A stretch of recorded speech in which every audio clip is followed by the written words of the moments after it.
I'm in Charlotte, North Carolina, and I'm on my way to go hang out with Jeff DelMastro, owner of Max Speed Shop, Charlotte's very own barbecue biker bar. And of course, you know, North Carolina is known for their pulled pork. But nope, not Jeff. Jeff is actually known for his brisket. Jeff's a trained chef who grew up in Jersey and moved to North Carolina, where he's putting his culinary skills to work on brisket. At the restaurant, he sauces it up and throws it on a monster sandwich called the Fat Boy.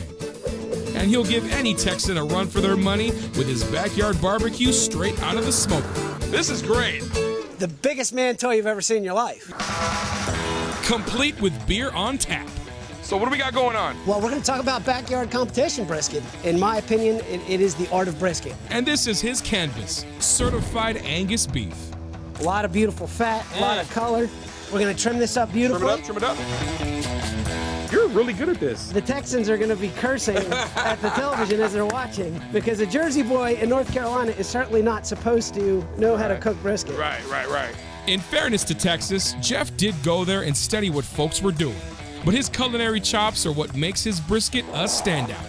Get a load of his injection. I basically took a bunch of beef bones, a lot of vegetables. I cooked it all together, and I made this beautiful broth just to enhance the flavor of the beef. All right. Scratch-made beef broth? Yep, that'll give it some flavor. There's no additives, there's no preservatives. Then a little kosher salt and some paprika garlic rub with some ginger in it. Nice twist. Then we're ready for some heat. But the local favorite around here, no, it isn't post oak. We got some peach wood we're gonna throw in the smoker. Peach for flavor. And then I'm gonna get a couple of pieces of hickory over here. Classic North Carolina hickory for heat and a touch of sweet.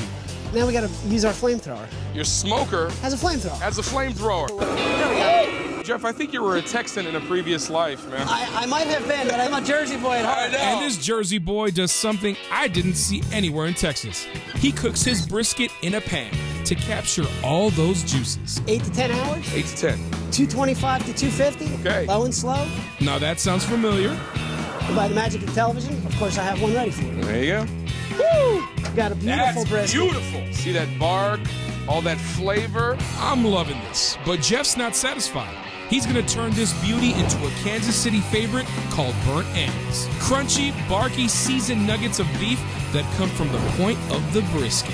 There's a seam of fat, which you can see, and I'm going to just kind of get in there. I see that. Jeff can separate the brisket now that it's cooked.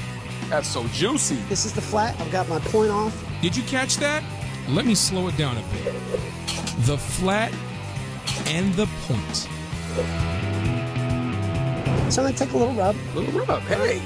Put a little salt on there. All right. Okay. I'm going to take this point. I'm going to put it back on the smoker. And an hour later, And you can see how gorgeous those have turned out. that's beautiful. This is going to be better than bacon. Absolutely melts in your mouth. Just look at how gorgeous that smoke ring is. The smoke ring is that bright pink line at the outer edge of the meat. It tells you the meat protein has interacted with the smoke. And you're looking at some seriously good brisket. Nothing better Wow. than that. Taste some of that peach. Wow. So tender. I'm just going to give you a fist pump. And that's the art of brisket. Jeff, you're the master, brother. It's time to go sample our wares at the restaurant. Well, let's go to Max. Come check out my ride. Oh, look at that. Got a V12 Jaguar engine in it. I love it. Woo! Brisket! There's a 1927 Essex coach car. Wow.